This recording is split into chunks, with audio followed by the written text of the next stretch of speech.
Good morning, Lowlife. It's your boy Rhino coming back at you with another awesome episode of the Lowlife podcast. With me, as always, my trusty co-host, El Dano. Lowlives, welcome to your Friday.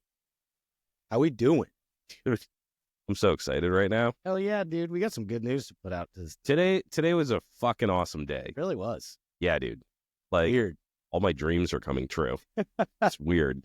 Fuck yeah. But, yeah, we're going to be joined by Chris from Oxford Co-Choppers, the future Biltwell People's Champ. Heard it here first, motherfuckers. I called this shit before he even got into the competition. Yeah, dude. He told me he was signing up, and I said, you're going to win it. To the moon. Yeah. In this podcast, make no mistake, motherfuckers, we're Oxford Co-Choppers all the way. Zero disrespect to anybody else who's doing any builds in any form, shape, fashion for any show. But he's our boy, though. That's our boy. Let's support your boy. 100%. We don't not support any of the other people. Oh, yeah. They're building fucking killer bikes. I just went through yesterday and looked at all of them. It's nice. Really, yeah, they're joking. Dude, these guys are fucking good. This class is unreal. This is a good one. Yeah, for sure. Like, they recalibrated almost, like they all the wacky shit, all the weird shit. I'm seeing a lot of like very nicely, expertly built garage chop. Yeah. Not you need an engineering degree to understand what's going on with the shit. Yeah, like what the fuck? Cool. What the fuck am I looking at? Super cool. Love that shit. You know what I mean? Absolutely no shade, but yeah, this one seems like it's all just straight up. It's heavy hitters, yeah, dude. It's killer. Yeah, and they got amazing invited builders too. Yeah. Like all of them, I'm like, yep. Yeah, for sure. Yeah, it's gonna be a killer show. Yep. And if Chris gets into the final six, I'm going to Cali, baby. Me too. Dan said we'll take a red eye. 3:00 in the morning out of Boston, out of Logan. Direct flight. Where is Born Free? What city? I don't know. I just know it's in California. California is a small state. We should be able to figure it out. Yeah. Yeah. But, yeah, super stoked. We're going to have him on the show tonight. He's also, coincidentally, our December giveaway sponsor. I can't even fit these in. They're so big. Oxford Co-Choppers, toughest fucking bars. Dude, these things are heavy. Yeah. Like, if you get into an accident and those you fucking... fine. These are going to be the only thing that's left of your bike. Yeah. You hit a fucking bus, dude. All stainless steel. Even the fucking bolts are stainless steel. Go over to our Patreon and sign up for this. $10 to get in on a bar raffle. These things are fucking sick. And you're not going to be able to get Biltwell's People's Champ bars for $10 after he wins. So get in on this shit now. We're going to say this a bunch this episode, but I'm going to say the first one. Voting starts end of this week. Pay fucking attention. Yeah, it's the 6th through the 9th. 6th through the 9th. You go on Biltwell People's Champ Instagram page, click on the link, go through and vote for your top 6. Don't not vote for this shit. This is the only election that fucking matters. Okay? Yeah. Fucking vote. Yeah, after you vote, you can virtue signal and put the little sticker on that said, I voted. 100%. Yeah. This one matters. This one actually fucking matters. Yeah. Right? People's fucking dreams are on the line with this shit. So, yeah. Chris is as stand-up a dude as it gets. We're going to say it a bunch. Vote this weekend. He's got some wild shit going on. We're going to hear about it all tonight. I got a couple of shout-outs. First shout-out I want to make is to our brother in the Great White North, a fellow Canadian like myself. I'm not literally a Canadian. South Canada. Yeah, I'm in Southern Canada. Right? Yeah. So I get a little bit more snow than the average New Englander, but the man who wanders, dude hit me up, and not only did he sign up for the Patreon, so he's in on this bar fucking shit, and by the way, he signed up for the entire year. You can sign up for the entire year at a discount. So if you want to get a deep discount, sign up for Patreon for the entire year. He also donated money to the Lowlife Leftovers show because he can't make it. So can't tell you how much we appreciate that, dude. Thank you so much, man. Dude, Who does that? Killer. Yeah, What a good dude. out of the goodness of his heart, crazy. We haven't asked for anybody to donate, right? No. It's just 100%. He was like, buy some fucking beer and have a fucking rippa, dude. Actually, he probably said something like, We appreciate that, dear bud. we appreciate that. Oh, sure. We'll have a couple dude beers. You go buy yourself some darts. That's for you, Chris. I know you're listening, Mr. SOS. Shout out. He always tries to get me to say something in a Boston accent because near Boston. But Oh, yeah. And he's like, say wicked pissa or something on it. I don't even talk like that normally, man. It's funny that like the wicked thing, like everywhere I've moved, has always been the one thing that really people are like, "What'd you say?" 100%. Yeah. Yeah. For sure. I remember being in the military and like going to different trainings or something, and it's like, or you get deployed with like a bunch of different units from different states. Yeah. As soon as you say wicked, they're like, "Oh shit! Oh, fucking Boston baked, Boston baked beans." Yeah. It's so much a part of your vocabulary though. You don't even know when you're saying it. No, I genuinely don't notice when I say it. Yeah. But anyways, it's actually _man_who_wanders. Go give him a follow. He's a solid dude. He's a big boy too. Yeah. Lifter, dude. Yeah. Thank you so much, man. Dude is svelte. Yeah. Yeah, that's so cool. And we will, I will put that money to good use. Go sign up, dude. I was taken aback by the kind gesture, the donation to the Lowlife Leftovers, which is December 16th. 14th, isn't it? Oh, December 14th. You got me double. I think you're right. Yeah, December 14th. It's going to be at my place. I am completely renovating the garage right now. It is an absolute trash heap. But I will have it ready for everybody in 2 weeks. Come on down. If you're in New England, you should definitely come to Lowlife Leftovers. We're going to be day drinking. There's going to be stump. There's going to be CeeLo. There's going to be food. Weird food. We might even have this shit set up and do a little. Yeah, we might even do a little fucking bonus app. Some shit. Who knows? Talk. Yeah, if you're coming into town, you want to do an app, or you want to get on, hit me up beforehand. We can do it before or after or whatever. John Luke. John Luke. Sorry, I took off. Yeah, you know what? I've been reaching out to a couple of people and that aren't going to be able to make it, and kind of butthurt about it. But at the same time, it's like we got some shit coming up. Yeah. We're gonna get the boys together for sure. Who's not coming? Let's out him right now. I'm just kidding. Lex can't come. Motherfucker. Yeah, I'm bummed about that. I disagree. Yeah, I disagree too. You can come. If Lex isn't coming, he has a very good reason. No, for sure, 100%. So respect. Yeah, respect to Lex. And he was like, "Yo, when are you doing that swap meet?" Because I mentioned this last week that we had a couple of shows on the horizon, and I want to give you a little bit more of the deets because we have confirmed a little bit more of the deets. Yeah. So we are going to be doing a winter swap meet at the same venue that we're doing our motorcycle custom show at. The swap meet, take out your calendars. Do you have like one of those little black books where you have to fucking write things into an agenda? Like do you do it on your phone number? Do you just you just tell your wife to be like, "Hey, remind me." However you organize shit. February 15th, 2025, the Lowlife Snowlife swap meet. This is going to be a completely free swap meet for us snowbirds. This is for the motorcycle dudes that trade pots. You're in the middle of a build. You love fucking swap meets. It's inside. The place is gigantic and it's completely free. There's no reason not to come. So this Lowlife Snowlife swap meet, again, February 15th. Mark your calendars. Mark your sundials. However you keep time. I don't give a fuck. But be there.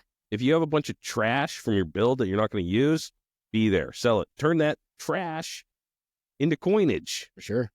Get some fucking shekels, dude. And it's just hang out. Even if you don't have shit, just come and walk around. Yeah. I definitely have a bunch of shit I need to offload. I've got a couple 2-tree things. Yeah, dude. I'm going to try and potentially have some painted shit kicking around. Let go for. Oh, for real? Yeah.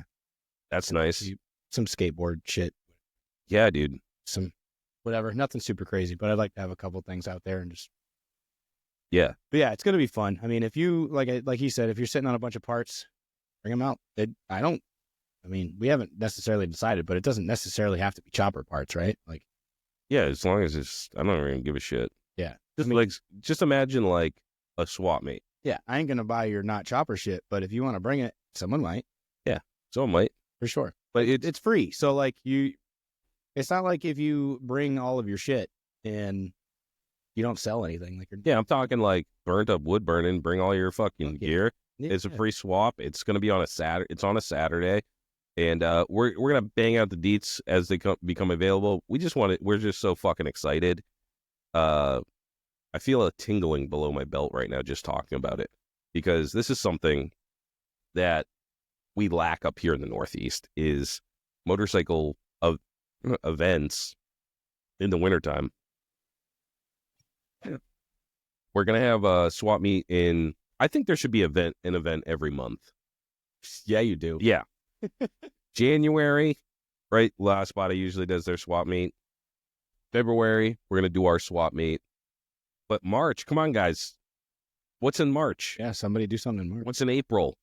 To me, those are the darkest months during the winter, too, because it's still fucking cold. It can still fucking snow. And you're like, when is this fucking winter ever going to end? So let's fill the calendar. We should have one motorcycle event every single month.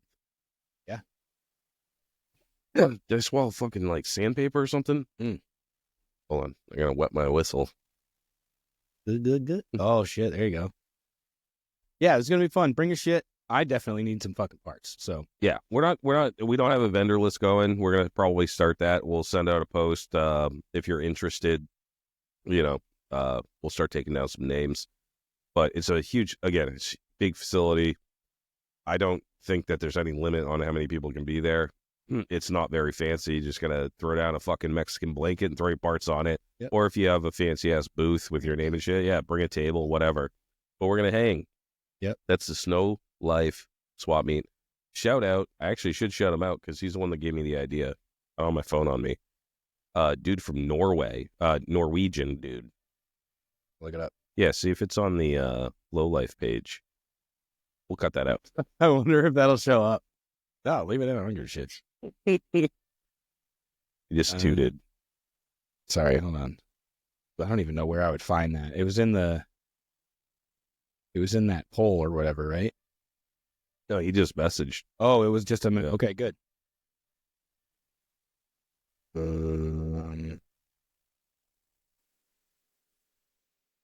Oh, yeah. Okay. Oh, boy. I hope I don't do you a disservice here, my friend. Yop? Jaap. I'm sorry, brother. I don't know how to pronounce your name. But Norwegian, right? yeah, I think so. Yeah, I don't know. But yeah, thanks for the name, man. Yop. Yeah, I think it's Yop. I believe that's how you pronounce it, right? Yeah. I don't know for sure. The only reason why I even say it that way, remember the Dudesons? No. They were like pre-Jackass. I think they were Finnish. Familiar though. So this is, yeah, I hope I'm not offending anybody or anything, but their names were like Yarpy and stuff, and they all started with a J. So that's why I say that. Okay. My thought process. Yeah, I think that's how they say J names. I think. Yo. Yeah. The Y or whatever. Go on. But yeah, dude, Snow Life kind of rhymes with Low Life. So it's Low Life, Snow Life. That's what we're living, baby. I got 8 inches on Thanksgiving of snow, you perverts. But I want to talk about our spring show. Yeah, buddy. Got the dates locked down, pal. May 17th. You guys will all be in attendance at the Reviver show at Manchester Harley Davidson. The new facility. They're moving to a new facility. It's fucking huge. This is where we're going to be doing the Snow Life swap meet and our show. These guys are fucking about it. We went and talked to them, 2 weeks ago? Yep. Or was it last Saturday or the Saturday before? Saturday before. Saturday before. Yeah. Dude, Keith, fucking such a good dude. Super stoked. we're really excited. We're going to be working with them. They got like an event planner working with us. They got like fucking access to all sorts of shit. There's definitely going to be dollar beers. Yep. Okay. Dollar beers. $1 beers. And it's not shit either. You can get like shit if you are into shit, but you can also get good stuff. Yeah, I don't know what they have like fucking twisted teas. They have IPAs, but they're handling all the cool shit that we would usually need to pay a bunch of money for a license. Yeah. So huge help. They're handling all that stuff. And we'll give you more details as it comes along, but I just wanted to get out there. May 17th, the Reviver show. This show, it's going to revive you. You get them out of your fucking hibernation. It's going to be massive. They have this new spot. Have you seen it yet? I haven't. I actually think I'm going massive. to by because I passed the exit on my way home. Oh, yeah. Dude, it's huge. Huge facility. I've seen the lot. It used to be a movie theater back. Oh, that's Oh, I know the exact one. Now I remember. Yeah. That used to be like my movie theater. Oh, no shit. Yeah, I used to go there when I was that place has a huge fucking parking lot too. And it's a movie theater. It's fucking massive. And it's like, if I remember correctly, it's like tucked up on that, like, remember? Yeah, you get off the highway. It's right off 93 though. Right, literally right off 93. Super good location. Gas stations, there's like 2 gas stations right there. Yeah. The fucking Market Basket, Bass Pro Shop, like. Yeah. It's a good location. There's a ton of different shit around there. Literally seconds off 90. Yeah, it's the venue is amazing. Huge parking lot, huge facility. The people hosting it, Manchester Harley Davidson, fucking awesome. Yeah, like that. It's not like a come shill for Harley Davidson. It's a celebration of motorcycle culture. That's what it is. That's what they want to do. They said 100 times they're not looking to sell any of you motorcycles.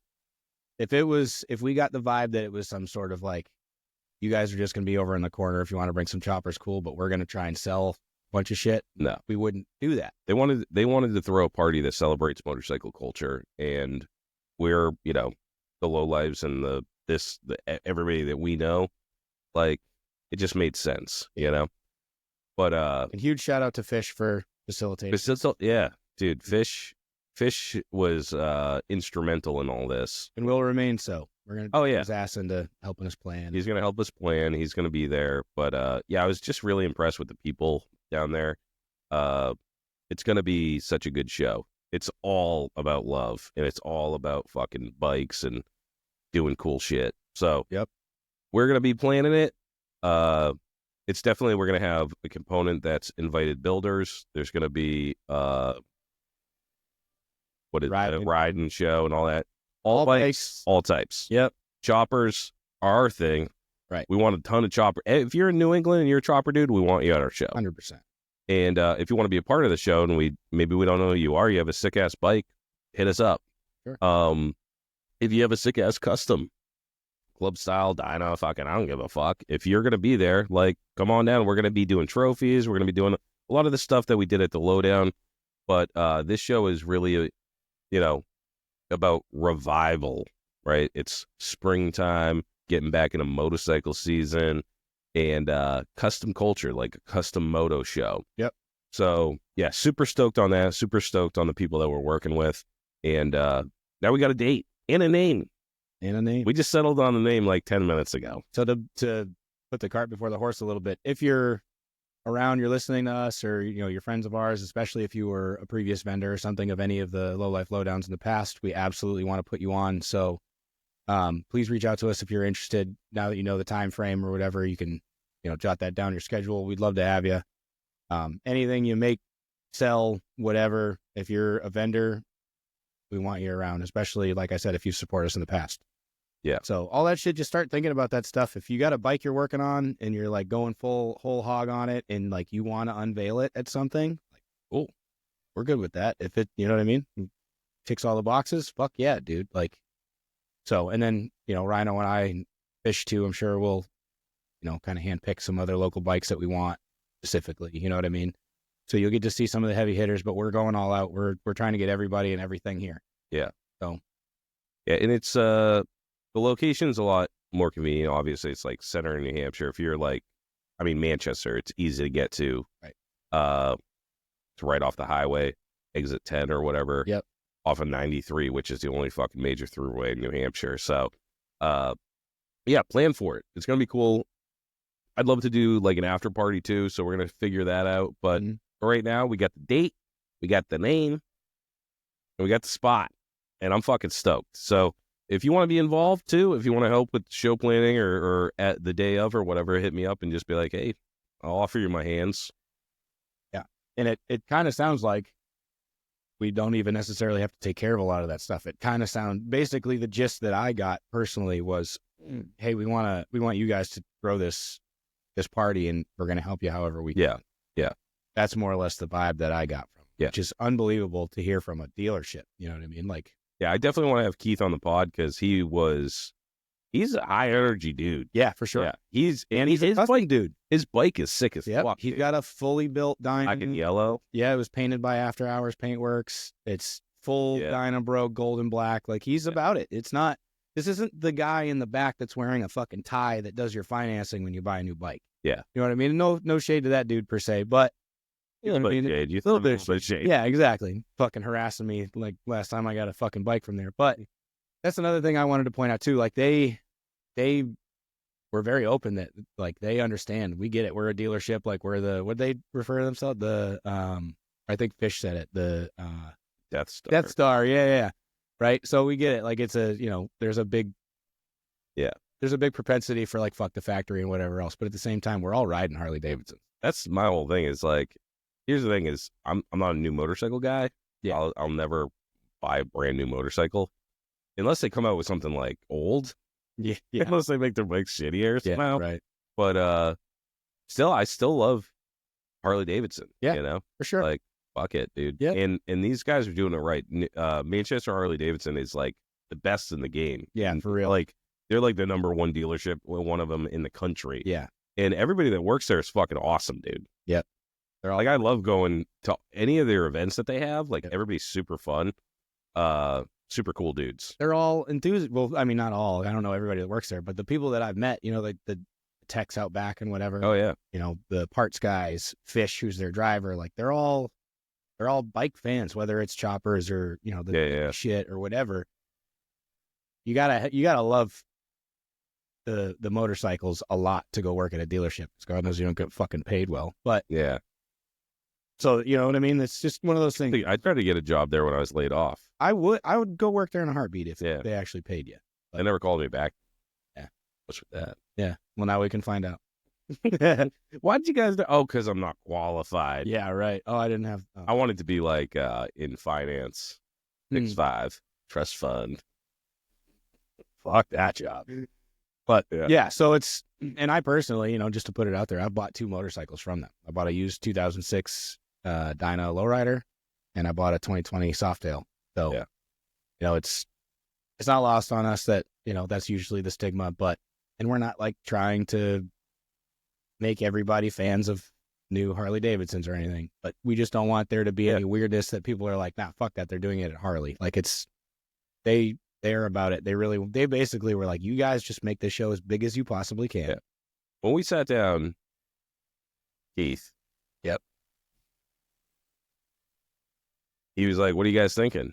And before I could even open up my mouth, he was like, this isn't a Harley show. This is your show that we want to host. Right. And I was like, oh, okay, this is perfect. We had talked beforehand too, and we both kind of went in like, all right, we're fucking staying our ground. We're going to see what they want, but we're going to be like, no, this is our show. Yeah, I was like, I have if it was me doing a show at Harley Davidson, I wouldn't have done it. Right. I wanted it to be our show, and they got it. It just clicked, and then we got to talking, and yeah, man, it's just going to be, it's a good partnership. I really like the people that we're working with there. And, again, Fish vouch for him too, but we'll get him on the show, and we'll talk to him too before the show. And he's an interesting guy, dude. I love I love that dealership in particular. Like, how many people that we're friends with have worked there throughout the years? You know what I mean? Bunch. Oh yeah, dude. Sure. And, dude, Fish is like, he's a lifer, man. He loves his job. He loves doing what he's doing. For sure. And I've gone, dude, he's had me over there just hanging out on his fucking lunch break or whatever. Everybody's just smoking fucking whatever, their vapes or butts or whatever out back and chilling. Yep. It's a cool little community. It is, for sure. But yeah, I'm excited for them for their new facility, and I want to go check it out. Like, because that place is now. It did. He told me, he was like, "Yeah, it's the old cinema," and it didn't register. And now I'm thinking about it, and I'm like, dude, it's elevated. There's huge fucking parking lot, and it's a goddamn movie theater. And it used to be one of the biggest in New Hampshire. Right, fucking massive, absolutely massive, dude. To imagine that place filled with Harley shit is fucking awesome. And tents and bikes. Oh yeah, and fucking all sorts. Yeah, dude, yeah. It's gonna be a lot of fun. Yeah, and we got there's gonna be food. We got food trucks. We got fucking booze trucks. We got water if you're into that shit. Yeah, probably be some sort of live music. Yeah, and reach out to us about that too, because we could probably go safe and say, you guys, to Harley, you guys probably have some sort of like a house band or whatever that you usually pick. Cool, I'm okay with that. But especially with like the direction that we're going with the show and stuff, if you guys want to see more like alternative music or something like that, we could talk to them. I don't know how thrilled they're going to be to put on a full-blown fucking hardcore show. I also don't think that's necessarily the move for a parking lot show. Yeah, you know what I mean? We could try and find some alternative type stuff that I'll just get shit-faced and try to freestyle in the middle, and I'll get super high with the megaphone. I'll play guitar and drums at the same time, and then you just sing. We'll figure it out. But yeah, you know what I mean? Like, I don't know it all. Yeah. What did you say that? You said something like, I wasn't born cool or something like that. Oh yeah. I fucking love that. So we weren't born cool. So hit us up if you have some ideas, some shit you'd like to see, whatever. Yeah. I'm stoked on this one. I think we got a good head start. And yeah, we're just going to try to make it a fucking banger, dude. So everybody comes out, have fun, and more to come on that. Yeah. I want it to be like the New England show eventually. Right. So this year we're just going to dip our toes in. We're going to see what sticks. We've already done 2 shows, and I think we know what works and what doesn't. We have a better, because again, there's a learning curve there. Like the first year you do a show and you're like, what the fuck, that didn't work out. Yeah. Then the second year you're like, oh, I thought we had it down, but that didn't work out. Yeah. And yeah, it's cool. I'm really excited about this. And if nobody shows up, I'm cool with that too. Yeah, for sure. Because there's going to be a bunch of fucking, I'll just hang out in the parking lot and drink fucking dollar beers all day. I mean, people will show up. Yeah. It'll be a nice, beautiful day. One of the first warm days of the year. Yeah. And eager to get out of your fucking house. We were talking before the show, and I don't know if Loctite's going to be into this, but we're hoping to have him in the dunk tank all day. Loctite, you let me know if you be $100 lowbrow gift card. No way. It could be a $40,000 lowbrow gift card. He wouldn't go in that dunk tank. Yeah, for sure. I wouldn't want to be in a dunk tank. I wouldn't want to do it either. I was just going to say the same thing. Yeah. Not all fucking day, but yeah. But if you do want to be in a dunk tank and you have big boobs, that would be helpful. For sure. Yeah. If you're a lady Lowlife listener and you're like, I'll go in a dunk tank and maybe we can raise money for charity or some shit. Yeah. That'd be helpful. Or if you're a dude that's really well hung, wear some mesh shorts. All are welcome. Yeah. We're included. All right, so let's get into this motherfucking interview. Oh yeah. With Chris from Oxford Co-Choppers. Without further ado, we are joined by Chopper Royalty, Oxford Co-Choppers, and the one and only Sir Chicken of Richard, Chicken Fried Choppers. How the fuck you guys doing? Good. How are you? I'm doing great. We are alive. We are live. Decently well. Decently well. Good to have you dudes on. Yeah, when was the last you guys were early in my podcasting career? You guys, it's been over a year, right? Since you guys were last on? Yeah, it's probably about a year. Yeah. So yeah, we only do things together now, so package deal. Yeah, dude, you gotta hang with the homies. So a lot has changed for Chris since you were last on. Right after that episode, I think you went full time in the shop, and then shit just started snowballing. All of a sudden, you're the next unofficial Built Will's People's Champ. What's going on? What do you get us caught up? What's been going on in the last year and a half? Well, I got that frame jig table out of Long Island from Matt. And been making some modifications to that here and there, but it was a really, really good frame jig. And I've been doing a lot of frame work. I think since we last talked, Probably 5 full shovel. yeah, I think five at least. I thought it was six or seven, but Dan painted all of them. yeah, Dan painted the show one. Yeah. Yeah, that was a really nice bike. Pumping bikes out doing a lot of frame repair work and a lot of small controls, stainless steel fabrication for one-off stuff for some guys. Tons of handlebars. Yeah, we made a bunch of bars. Made the big old fucking rabbit super bars. He made the fucking triple Z joints on the flame. We're gonna set right here. Yeah. Yep, those ones right there. Yeah. Double Z's were cool. Made a lot of controls. I made a couple things for the Easy Co bike that went to Texas. You know, that CeeLo scramble game they did. Oh yeah. What a cool fucking event that is, huh? That bike. They built it. Yeah, that was a beautiful bike. I was stoked to have some stuff on that. But yeah, honestly, I had to go back to work, and you know, we're short electricians in the state. So my name came up on the books. I'm a union electrician, so it was my turn to go back to work, and I had to go back to work. And I couldn't pull it off anyways while building a bike for myself financially. There would have just been no way I could have done that. So Yeah. honestly, going back to work was kind of like a financial relief. It's really tough. It's really stressful to do it. Hopefully I'll do it again. I mean, I don't want to be an electrician forever. It'd be really cool to do the bike stuff, but I need to find my niche, which I'm hoping is like the frame game. And then Yeah. that's much. I mean, I got that frame jig. I got the new lathes up and running. I think since a year ago. Made a couple tables in here, bunch of bikes. What do you got behind you right now? What's that guy? This is a bike that I'm just kind of building. It's a 73 Shovelhead. It's just, I did like a full, powder coat black on it.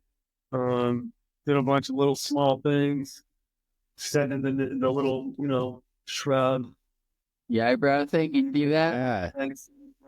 Shit. I Oh, that looks noticed it. sick, dude. Yeah. Tight. Yeah, I do a bunch of like real smooth little things to it, and then that'll probably be for sale.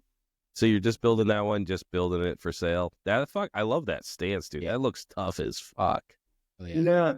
Yeah, I got a lot of compliments on it. Hopefully, I'll get it done. But it's been really, really tough to try to juggle customer work, my work, building that bike, and Oh, I can't imagine. Yeah. You're still doing customer frame stuff while you're doing all this other stuff, right? yeah, yep. I'm still open for business for pretty much framework only right now. Still take on frame jobs, but all the small stuff like handlebars and stuff like that, I kind of got to walk away from at the moment because of how there's no money in making handlebars. There's no money in making controls and one-off stuff like that. It's kind of something I do out of, I really like it, like how they come out. I like seeing my shit on my friends' bikes or, you know what I mean? Sauce on it, Yeah. Fun and getting creative. Yeah. And I'm still trying to make a name for myself still. So like, I'll take that work on as soon as this, if I don't make it to the next round, I'll start taking that work on, put it that way. So, I right now, all that stuff's kind of on hold and I'm going to just be focusing on the frame stuff. Yeah, that makes sense. So how's the let's talk about the Biltwell's Champ bike that you're building. What do you got going on? It's a 68 Shovelhead. I'm not going to go crazy with the motor. I'm going to put some cams in it. I'm probably going to do, you know, high compression pistons and, you know, I'll clean it up a bunch to make it like, you know, a show bike motor. But I'm not going to do anything crazy with, I know a couple guys are doing like dual carb and stuff like that. That's not my wheelhouse. So I'm going to stay out of that. Sure. I'm going to focus real heavy on the fabrication end.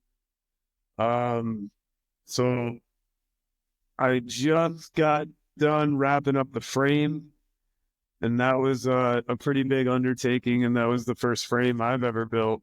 And a lot of it was kind of like learning as I went. Yeah. So And yeah, I saw recently you were doing you had to replace the neck, and there's not like something that you can buy and just pop it in there that you like. So what did you do with the neck? It's pretty interesting. You modified yeah, them. no, I just bought one of those prison supply. They sell a hull crap neck. That's just like a tapered neck with, and it's machined, you know, the proper length and everything. So I didn't have to go and do the really hard machining, but it's just a neck. And then I wanted it to look cast. So I just bought, you know, 1.75 inch round solid steel. And I drilled it out and shaped it all and bored it so it would accept, you know, the 1.5 inch pipe. So it looks, you know, like how a cast would look. And I took as much of the measurements as I could to like kind of match the lengths of them and stuff like that. And I just kind of got my angles in there, and I knew I wanted to, because I knew I was going to be up a bit, but I didn't want it to like have a 30-degree rake, so I brought it to like a 28-degree rake, and then I pieced the neck together off of that and what I needed for the front motor clearance. And then once it was together, you know, I got all my angles figured out, the 3 pieces. That's when I started like webbing it in, and then I made, you know, I turned down a little round piece and welded it in to make it look like a lock. You know, there's nothing there. It's just a little round pieces. Yeah, well, usually when you see like a go down to frame, it's just like the rails run up to the neck, and it's just like kind of like a chopper neck instead of like the OEM style neck, like the with the lock hole and everything. So it's crazy when you look at Chris's bike because the neck, and if you look at it directly from the side profile, you can't see that it's a single down tube. It looks like it's a normal frame. Yeah. When you look at it right there, you just kind of see that. But then you look over and then you peek around the corner a little bit, and you're like, oh. Yeah, dude. I was actually going to ask if that was single down tube, because I was like, is it just an optical illusion, like the angle of the bike? It looks like it. What fucking gnarly. It looks so sick. And he's talking about, I made my first frame. Yeah, made your first frame from scratch, like casting that aren't machined yet, and like had to like put all the holes in everything. And it is like so far beyond like a little hardtail frame job. You know, not saying that that's something that even I can do, but I'm just saying that it's pretty incredible. It is a whole yeah, dude. Because I mean, the single down tube, I don't even know how you like. What do you even do there? Like, what size tubing do you have to use? That 1.5 inch, I used a ridiculous wall. I used like 20 wall, so it's really, really heavy. So I actually got this bender, and I bought the dies, and I was under the impression I was going to be able to do it here, and that was not the case at all. Really? Yeah, this thing just it just. It's like no. Yeah, it was saying no. But I brought it over to Mark's house. He hooked it up. He had like a big boy hydraulic bender because he does some like roll. Yeah. And that was like on the 20 wall, 1.5 inch was like on the height of like what that machine could even do. But it bent it up. So I didn't realize how much I disliked the geometry of a single down tube frame until I started like building one. Because that front down tube has to clear the belly of the motor. Right. It's I think it ended up being like almost it was like a 2 inch difference, 2.5 inch difference from where the frame rails are. So like Yeah. you end up stretching out the seat post so much. You know what I mean? And what that does is like messes up the lines to your rear axle plate. So, you know, your frame, that's why like transmissions look like they're really high in single down tube frames, is because, you know, the bottom frame is so much lower than it would be on a stock motor. So like I was looking at it, and after I already finished it up and made these crazy bends to the axle plates, I just like, I couldn't, I was like, I just hated it. So I just cut all those tubes out, and I ended up rolling the tubes from the back down. So like the transmission height it almost looks kind of stock. I don't know. I tried to do my best to make the frame look like it would be like a stock manufactured frame, you know, and real subtle. There's not like any crazy like bends in it, or I try to keep the lines as, you know, perfect as possible. It's like, you know, like a BMX bike frame, or, you know, those kind of dimensions and lines that you look for. Sure. Yeah, I didn't think about that. Like, because single down tube front, you're like, oh, that's fucking awesome. But yeah, you don't think about like when you finally look at it. And I look at like the Paco ones like that they have, the single down tube. The frame looks fucking weird, you know? I'm like, I don't even know if I want to run that, right? It's got like a big like fucking loop at the front and shit. There's like a few guys that do it right. You know what I mean? Like Ratschultz, he does like beautiful frames. The Mullins frame is like, you know, it's different, but it's a good looking frame. And then obviously the Ben Jeff frames are sick. Oh yeah. I wanted to try to, you know, use as many casts as possible. So I ended up like using the seat post cast and like taking a 1/2 inch out of each side. I brought the rear of the frame in so much, it's like 3/4 inch narrower than a stock frame. So I read like 8.75 in the rear when normally they're like 9.5. Oh shit. So it's pretty tight. So it's super tight back there. And hey, we like it tight in the rear, dude. One nice tight rear. The star hubs that I made, or like I modified, I ended up I wanted to make like stainless steel hubs that would accept like, you know, modern bearings, but use the star hub. So I narrowed up the rear hub almost an inch, like right there at an inch. So it's going to be like, you know, almost like spool wheel depth, or I'm sorry, spool wheel width in the front and in the rear. They're kind of matching. Damn. What that does, It's hot, boys. when I called, or Buchanan, actually Mike Young called him, gave me a heads up, Kokomo Cycles, my boy, because we were going to try to offset because to get the drive line lined up, because everything narrows up so much, you know what I mean? Your hub is now narrower, and it's a mechanical brake. So, you know, your chain to hub, I mean, it's what it is, you know what I mean? Like, change that. So in order to keep like the drive line in line, we were going to have to offset, because you know how you can lace a hub so you can offset the rim in a hub. Right. Yeah.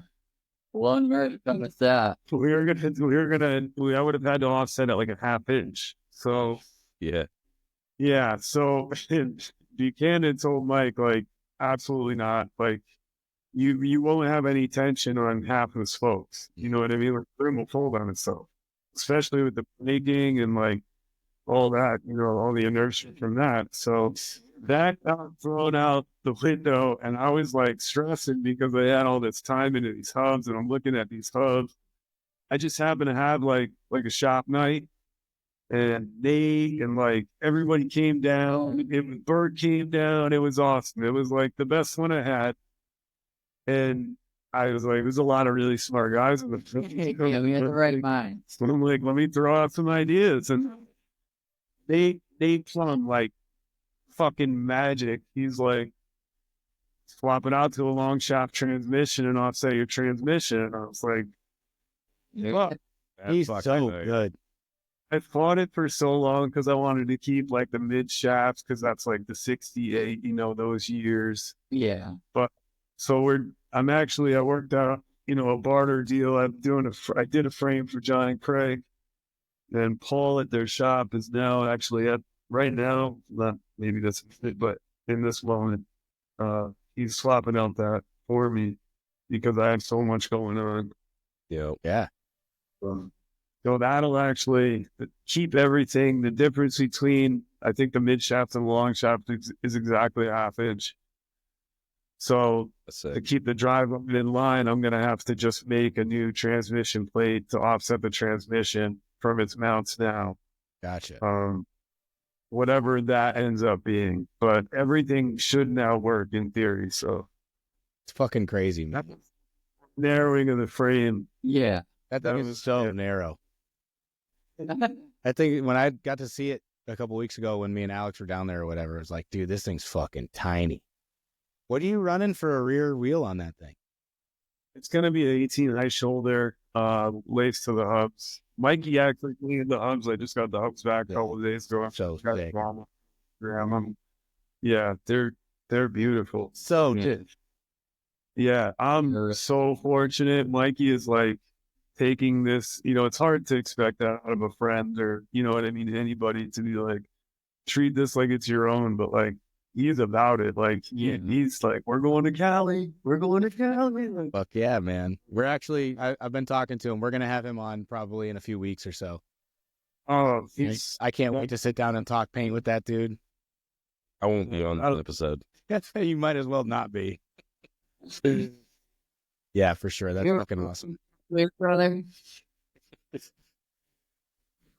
So have you guys picked out like your official color and everything yet?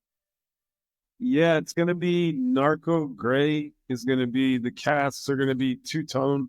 So we're going to do all the casts in Narco Gray. Okay. And then color of the hubs, that violet. Yep.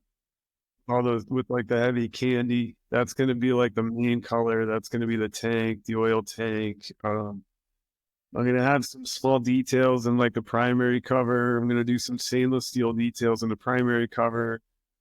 All the tins are going to be painted that candy violet. And then I'm going to do stainless steel kind of details and everything. So the tank will have some sort of stainless steel in it. I have something in my head right now, but you know how it is. It might change as you go. Mm-hmm. And I'm going to do something on the primary, just something real subtle.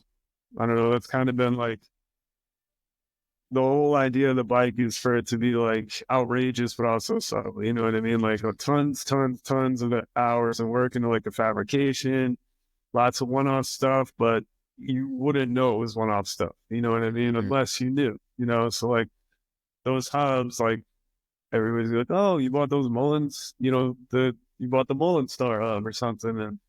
But if you look and you see the little stainless steel lip in the middle, you would know, those are you made those. So subtle details. Yeah, for sure. Yeah. I'm hoping. I mean, that's probably not the way to go if you want to win a contest. You know what I mean? It's there's a fine line. better You guys to go the most outrageous.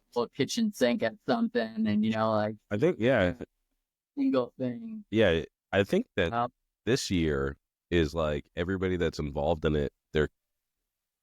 It's kind of more subtle, It's kind of like more in our lane, you know what I mean? Like, shit got wild. There's fucking helicopter engines and shit, which is sick as fuck. But like, not my cup of tea. Yeah. Like, I think now, like the people that I see that are in the competition, it's like they're just making cool choppers, Sure. Like it's like the subtleties. It's the fucking the sweet science of building choppers. Yeah, it's still done to the nines, but you don't necessarily need to have an engineering degree to understand what's happening to your build. You know what I mean? So I think that appeals to a lot of people. I mean, it certainly appeals to me. I think you're doing a killer job, man. That thing is so cool. Thanks, man. But tell us about some of the other stuff you made. I know you did a shitload of work to the trees. Those are all figured out now?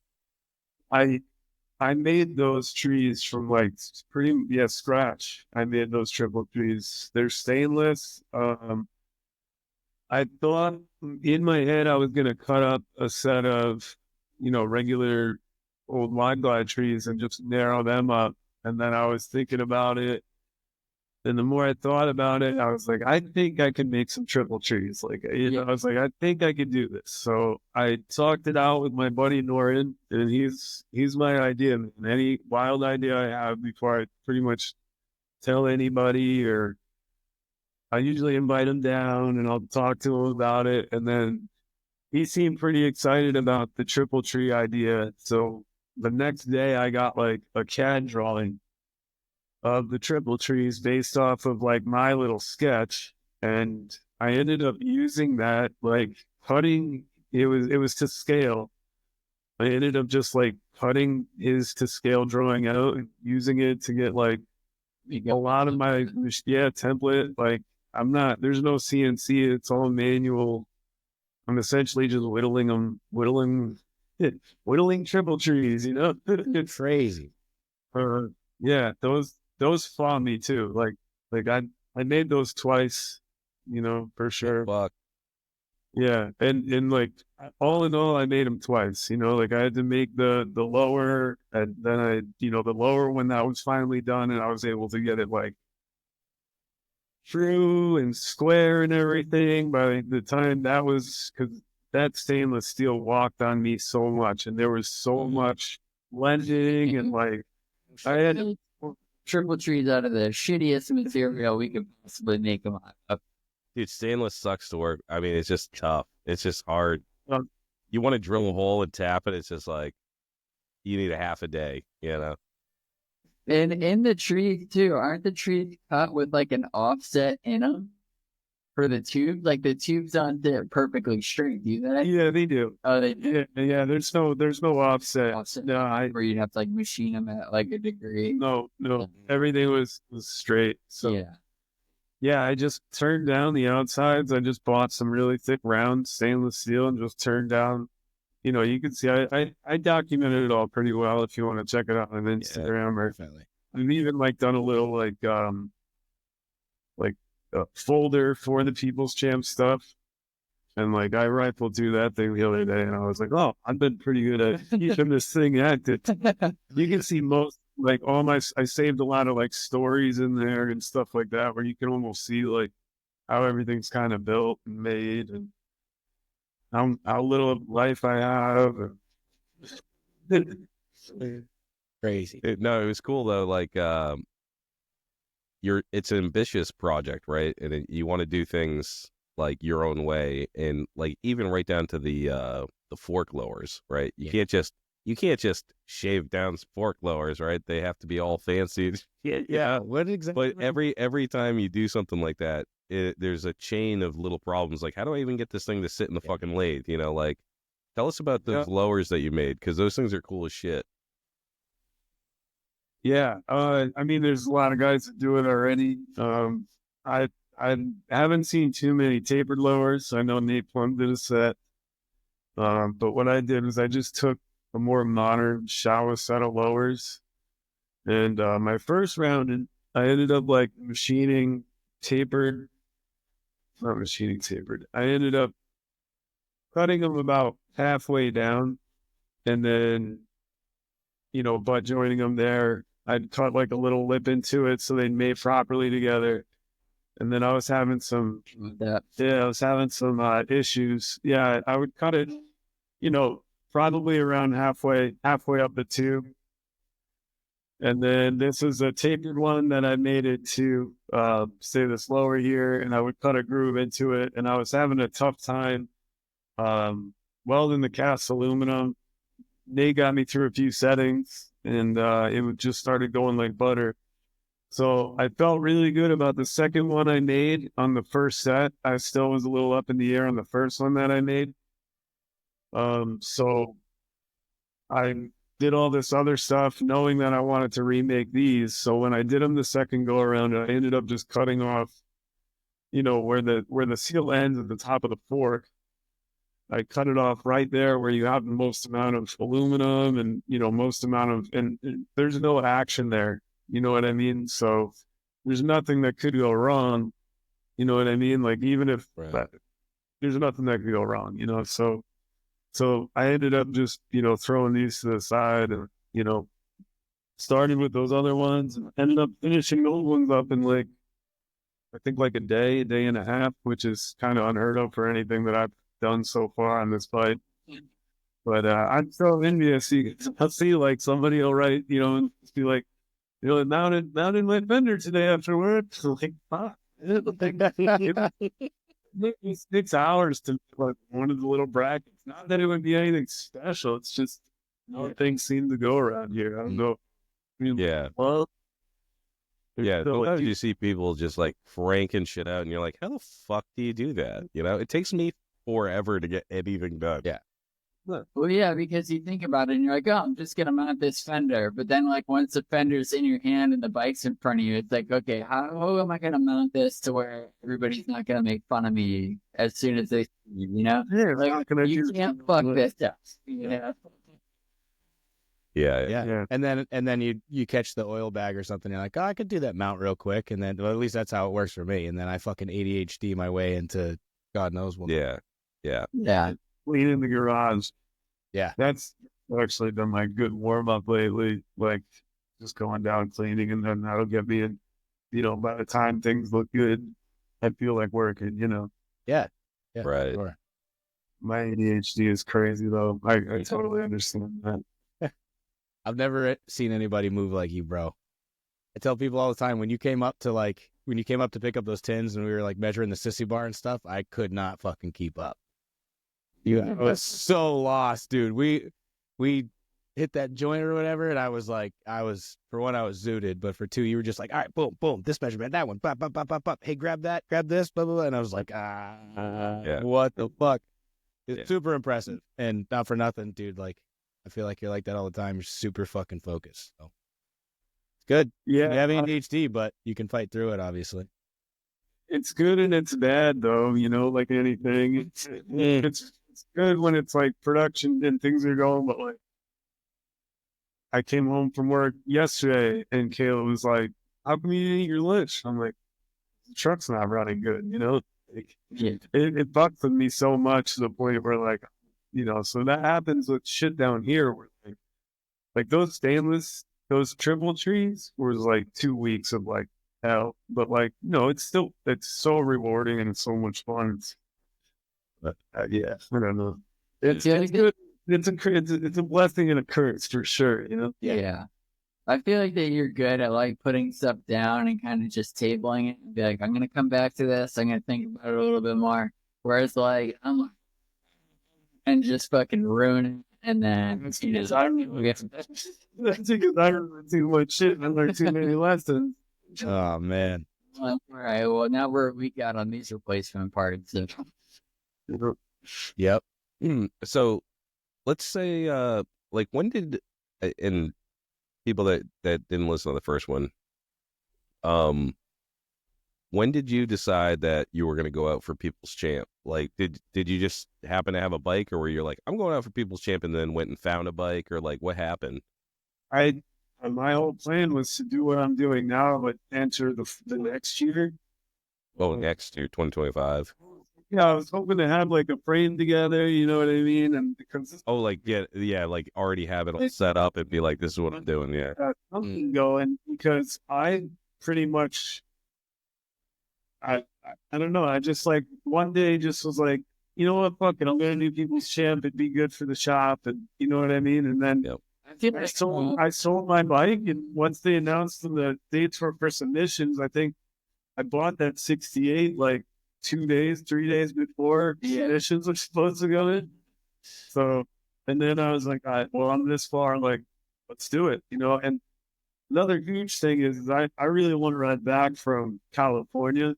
Oh, like I want to recycle on from California. So like, I'm going to end up slapping together this other, not slapping together, but I'm going to put together this 70 I got, and I'm going to take that home. I'm going to ride that home.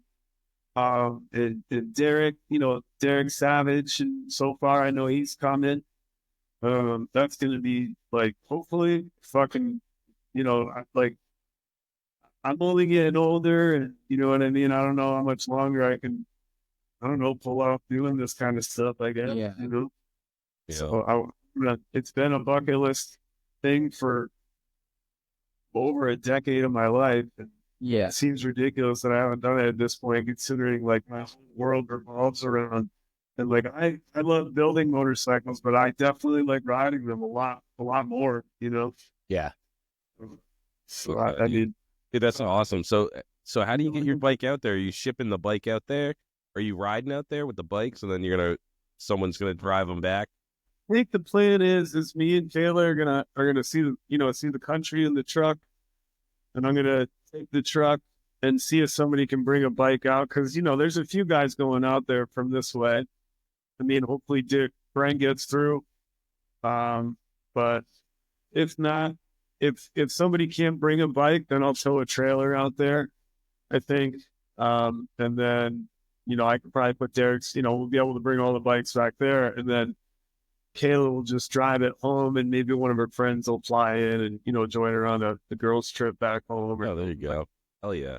Cool. So fucking awesome plan, dude. Yeah, for real. If you're gonna be out there anyways, It's our plan, you know what I mean? Everything fucking changes whether you want it to or Yeah.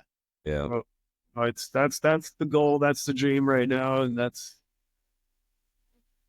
It's a move to make. You want to get a bike in California somehow and ride it home. Because if you ride a bike out to California and you break down halfway, you didn't see a fucking thing. Right. Ride a bike from California and you break halfway home, you already seen all the best shit there is to see. And then you're just like, well, fuck it. Now I don't have to drive through Missouri or Iowa. And, yeah. my plan was to ride out there until I told my story to Rick. And I think we all know Rick's no fucking stranger to the countryside on a motorcycle. So if he's telling you to go one way, I'm listening. You know I was what I gonna mean? say that's some hot tip shit right there. Yeah, that's You don't want to see Idaho twice. Or You know? fucking Illinois or Indiana. God. Yeah. I don't know if you've driven Kansas east to west too. That is something. Oh yeah. Yeah, I've driven cross country and up and down, left and right, and it's like some of these states are fucking humongous. You know, I mean, in New England, you're just like, oh, you'll drive through all of New England in a day. You get to see a bunch of states. You're like, oh, we're going to Mass now. Oh, we're going to Connecticut. But yeah, dude, it's just like you're in Kansas. It's just like 7 hours. It's just like, and there's nothing there. Yeah. I mean, I'm sure there's cool shit in Kansas, but not off the fucking highway. Right. Yeah. Yeah, you could break down in Massachusetts, and there's a pretty good chance that your buddy's going to pass you on the side of the road. And that happen in the middle. Yeah, or there's like a bar or something you could chill at, like get a fucking bite to eat, It's not traffic, and there's not people either. So Yeah. Yep. All right, so you got the bike. And this is the other thing too, is like sometimes people get into the competition and they're like way further along, right? Like they already have it like all mocked up. They did a lot of the fab stuff. So you got yours right before you entered and you pretty much started from scratch. I think that's kind of how you have to do it. To keep the amount of content and stuff to keep people interested, I think you're 100% correct. Yeah. And I don't think there's anybody that I can see from this contest that's started in a much better position than I did. Yeah. So, like, that's kind of really cool too. I know Mike, the dude with the big twin flathead, like the DUL. yeah, He's like right there, but you could tell he built everything on that bike. It looks fucking awesome. yeah. Like, I'm pretty sure he's like doing all the plating himself too, which is like, No shit. yeah, he's there's a bunch of really good builders. Let's vote for me, but like no fucking Benny, and like he's doing some real cool shit. It's a solid class for sure. It's a really They're all super cool dudes. Like the group chat is like everybody's super nice. Like nobody's a dick. Like that's big time. So who sets that up? Like when you get accepted, does Builtwell go, hey, you guys are all in here, and everybody chats in a big group chat or something, or how does it work? We got a shared group chat on Instagram. Yeah. Cool. That's awesome. Yeah, Builtwell's the real sick too. They gave us like shop banners. They gave me like really nice flannel, whiskey throttle. Nice. Oh fuck yeah! And like, in all seriousness, I don't see how they like really make money in this. Lay down. Yeah, like, you know what I mean? So it's kind of really cool that anybody takes this on, because how do you make money on this? You know, like I don't see so it's a really cool thing to be a part of. And it seems like all the sponsors and people that like kick in for it, like Yeah. not really gaining anything from this. You know what I mean? They're selling this for way cheaper to somebody that's only buying one of them for one bike. You know, it's Right. I don't Yes. you know, it's really cool that this is like a thing. You know? Yeah. Oh, totally. For sure. When you first get accepted, though, I imagine you get approached by a lot of people like, hey, I'll paint your bike for free, or I'll do the polishing for free, or I'll do the chrome for free. Is that a thing or no? Yeah, oh, you got jokes. Maybe the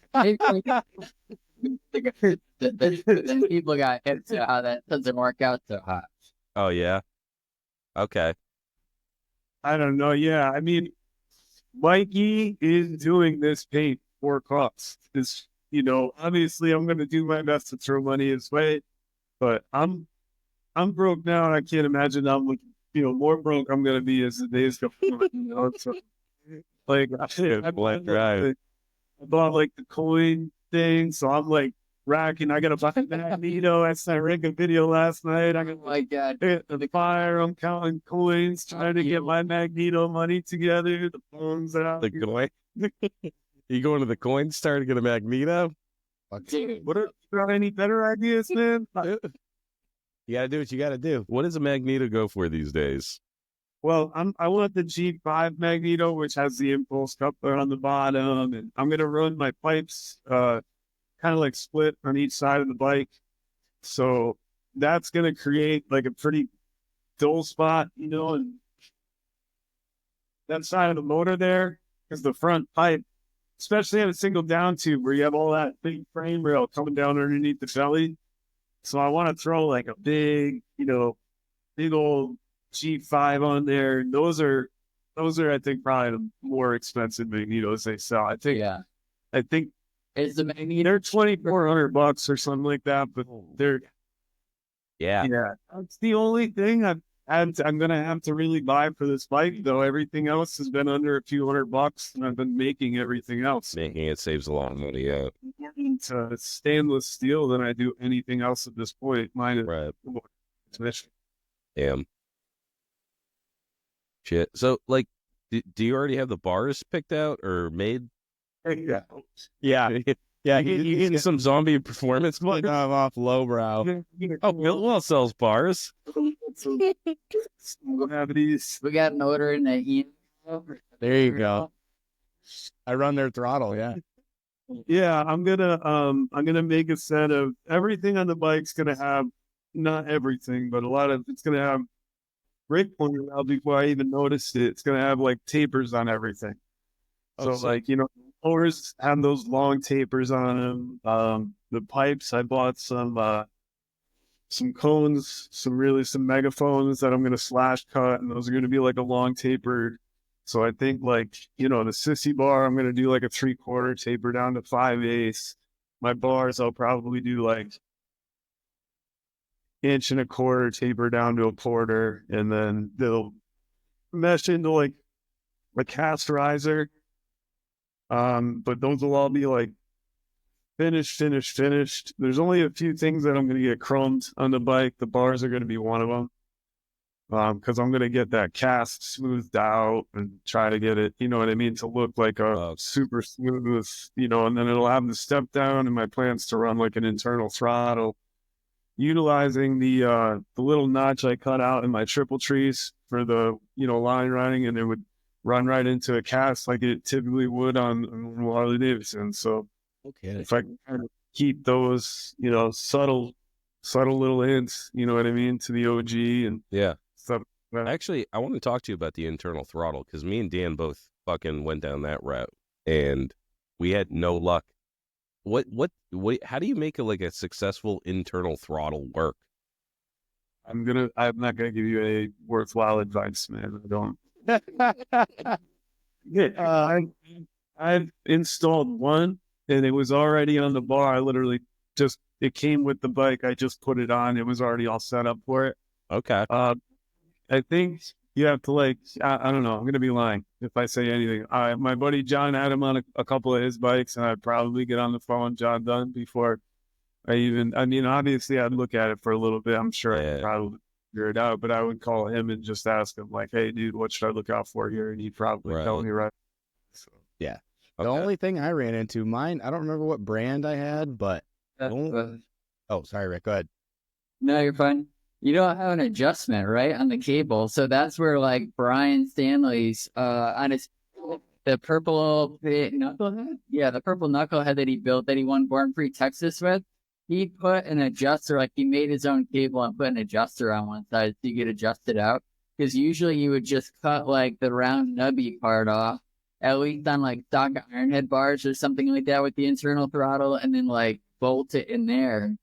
But then the other side just runs to your Super E or whatever, and there's no adjustment on that. So you have to like have the cable length perfect, or else it's going to be sloppy or it's going to be way too tight. Well, it's like an inline adjuster. That's exactly what I ran into when I did the internal throttle on the Sportster.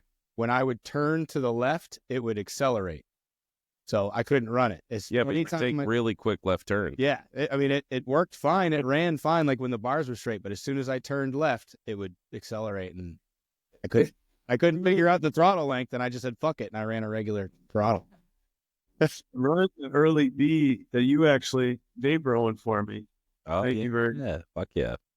That'll be going on the bike. And then I'll actually probably have a decent amount of adjustment because of how easy, you know what I mean, the B's are with that. They don't have the nub like an E, you know. Oh, right. I'm hoping, but I'm going to run this style internal throttle, and I'm going to end up machining these original style lips to it to make it look like, the old setup. Bob. So, yeah, the one I got too, like, it was a fucking really weird design where it was like, the only way that it was held inside the bar was like, there was two pieces that you screwed the bolt in and they would expand inside the bar. And I was like, I don't fucking trust that as far as I can throw it, dude. Would probably tap and drill. I did a set screw in there and I was like, that gave me a little peace of mind. But yeah, I couldn't get, and I actually got, they sell a throttle cable with like the inline adjustment and I had that on it, but I just could never get it to, I don't know what it was.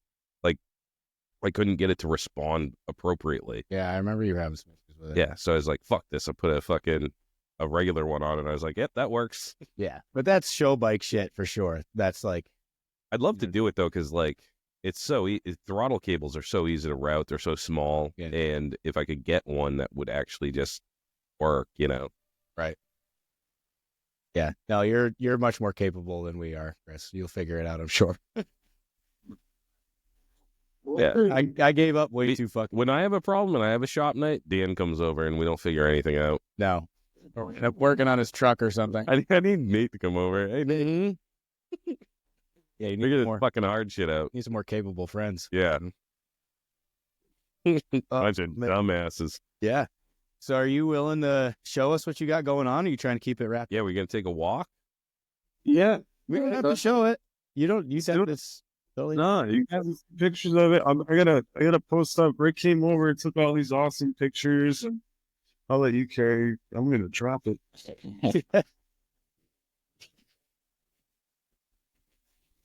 But that's all I'm take right now. But the front end, I'm really happy with. Shit. Oh fuck, dude. Hell yeah. Look at that. That's a thumbnail right there, baby. Dude. Yeah. That thing's fucking nice. That thing's fucking tough, man. You going full polish on the motor? As much as I can get without slitting cases. To answer your question, no, I'm just going to have everything really, really clean. Yeah, fair enough. Dude, those trees are insane. Dude, look at how narrow it is. Yeah. It's like nothing. I was like, how are you going to fit a tire in there? That's nuts. Chris has it all figured out. Yeah. Oh, damn, dude. You did like some stainless trim. Yeah, I was just gonna say on that fender, you did some stainless trim and some metal work to that, right? Yep. So this is that stainless steel trim. That took a long time. I'm gonna end up cutting in there in the oil tank a bit. Making this out of stainless, remaking all this stuff. Take these oil lines and bring them on the inside so you won't see the oil lines. That way, Brick. that way you can see Mikey's beautiful paint job. But this is the cast that I narrowed up a ton. Oh, So, dude.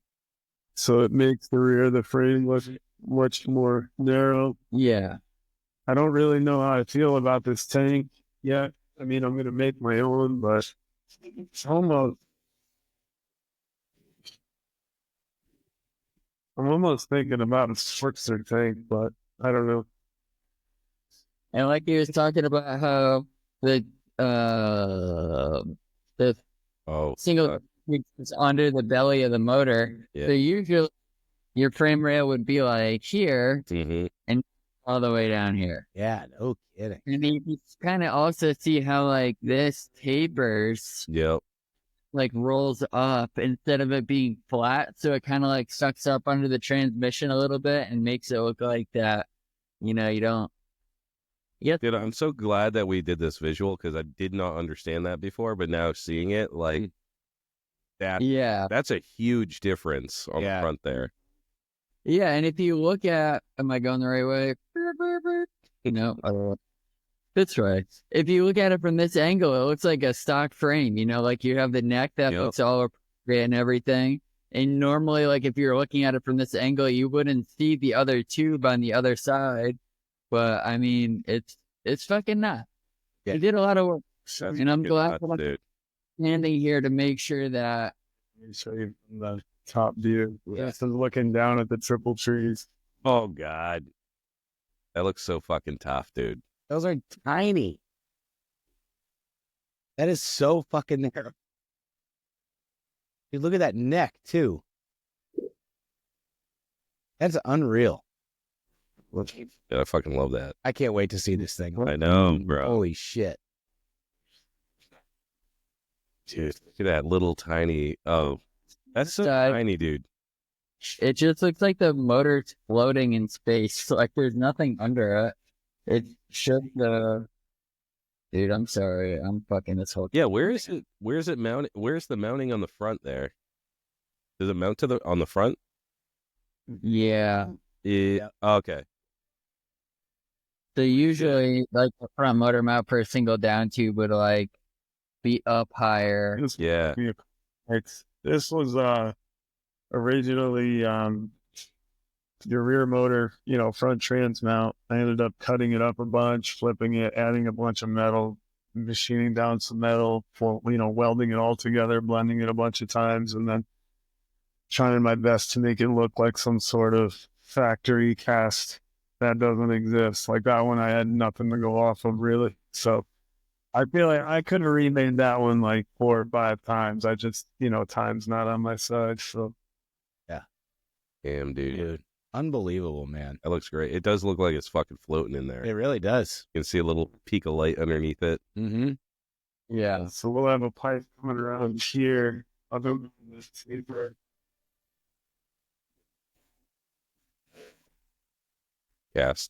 Thing is going to be so narrow.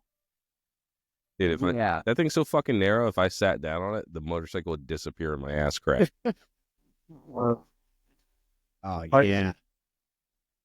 Somewhere there with like a big slash cut on them. And then fuck yeah. I'm going to machine 2 like bullet style pellets. And I'm going to make some small holes in a 5/8 top and bottom. So it almost looks like the sissy bar is going through the taillight. You know what I mean? Okay. Yeah. Stole that one from John Dunn. Did that like 10 years ago. But I'm going to do it. Yeah. So I'm going to have one of those on each side, match the exhaust. I love that. I love a split exhaust, the True Dual. I love that. That's fucking wild, dude. Dude, that thing looks so tough. that's it. I mean, like, I'm not sold on the tank yet, but maybe if I start hacking away at that one, I might become a believer. But I think I got to change it. I mean, obviously, don't look into your tire or anything like that. It's going to have those, really nice, pretty hubs in it, and have some brand new high shoulder rims that I still have to polish, and then I got to get those to Mike Young once my spokes show up. So I'm going to have, in total, only 3 other people are going to have hands on this bike. And that's Mikey Machine Paints, obviously. He's clearly going to touch the bike. Yeah. Mike Young, he's going to do my ups. He's been lacing wheels forever, so why fight it? Just let him do it. And he's my boy. And if it helps him out too, that's even better too. And then I was trying to call him earlier. West Counterbalance Cycles is going to hopefully wrap a seat. And I think everything else, I'm South Shore Chroming. I was told Derek Savage told me to hit those dudes up. He said they're great for chroming. If anybody else has other chromer suggestions too, I'm open to it. If you want to hit me up, appreciate that. Cool. Anybody's dad, brothers, uncles. Yeah, does a in the game. good job. So we're gonna end up getting those lowers chrome. But yeah, you got to see, the table. For sure. Yeah. We're gonna all on the bike. Yeah, hopefully the gas tank will have some sort of stainless steel detail in it, something similar to this. Figure it out. My strong point's not sheet metal. Yeah. So all the stainless steel accents, Chris, are those are all going to stay polished? Yeah. yeah, Smart did a good job of keeping the seats in my body. Look at this shop, guys. This looks like a legit motorcycle shop. This ain't a fucking home shop here. That K model he's got sitting over there is wild. Oh yeah. Yeah, let's go look at that while he's dorking around doing whatever he's doing.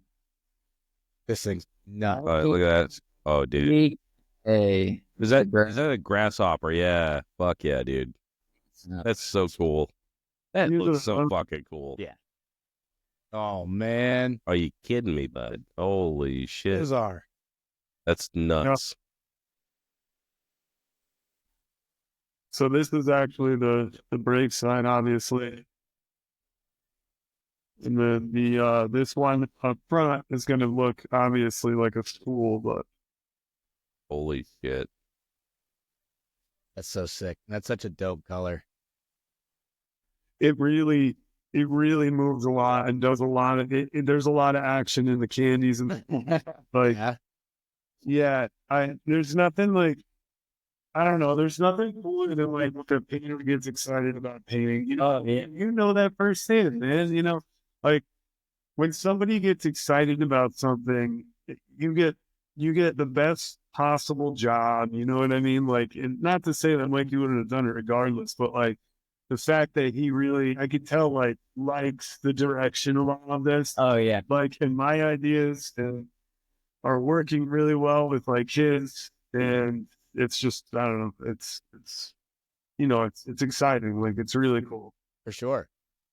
Yeah, dude, you hit the nail on the head. That's, when you get excited about that shit, you get a better product for sure. That's awesome, man. Damn, dude. The thing is, seriously, is mind blowing. It's unbelievable. Yeah.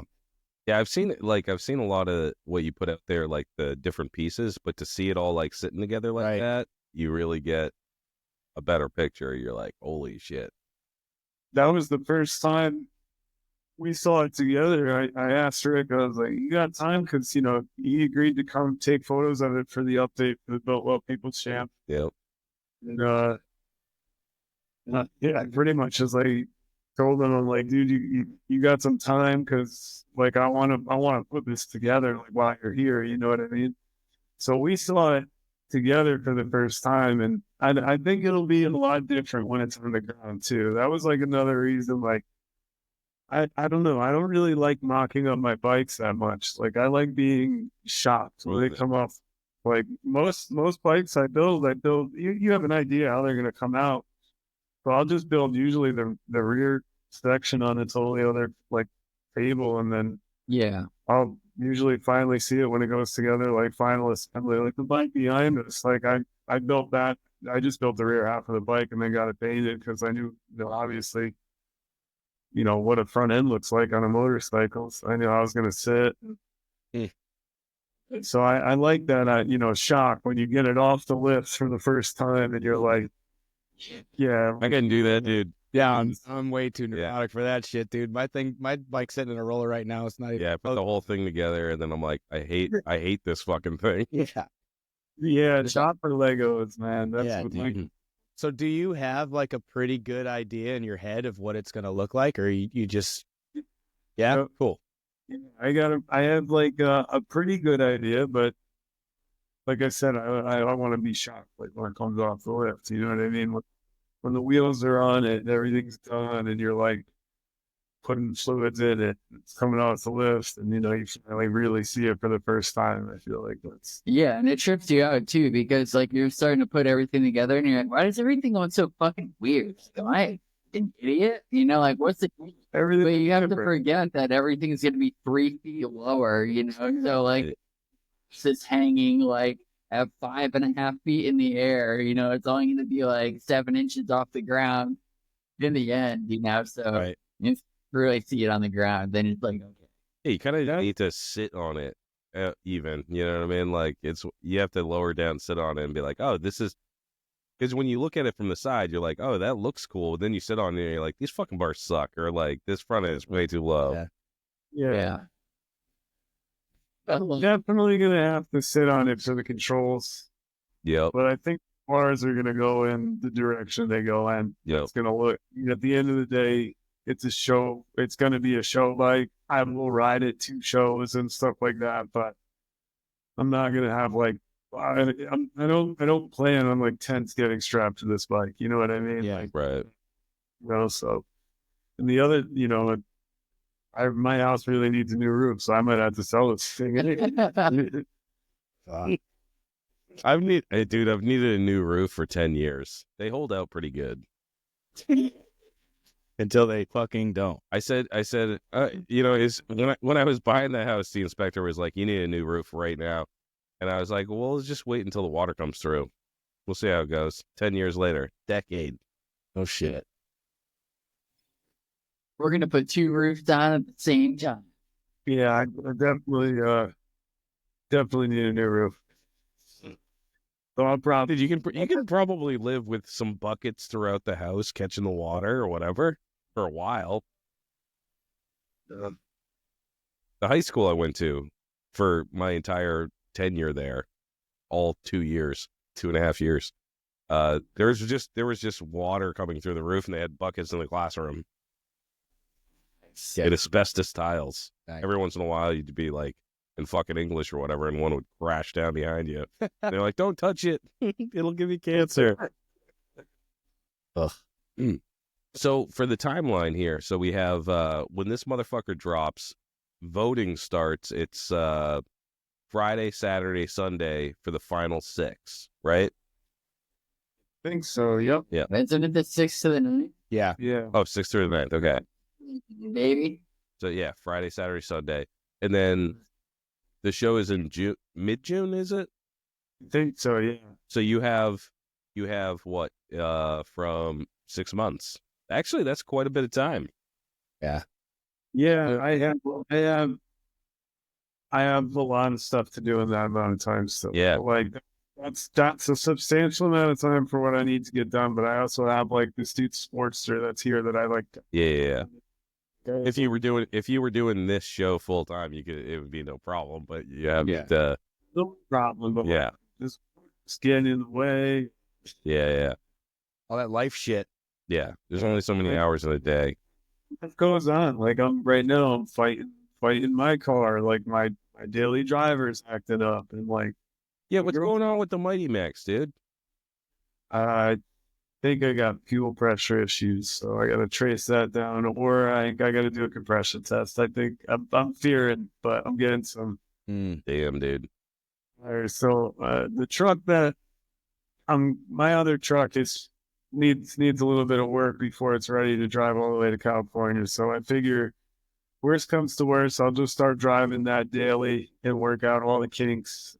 You know what I mean? If I do make it to the next round, if I start driving that thing now, by the time I work on it here and there, it'll be ready for a trip across country. Yeah.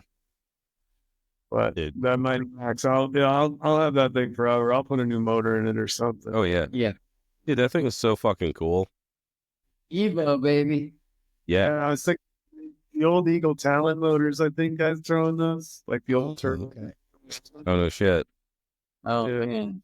Yeah, my boy growing up, my best friend, I lost my license early from a DWI, and he used to drive me to school in his Mitsubishi Mighty Max, no steering fluid, like no power steering. Yeah. And fucking, dude, that thing's like slammed right down to the ground. And he built that, him and his dad built it up. There was like, dude, it was like out in the forest. There was like a hornet's nest in the engine, fucking shit.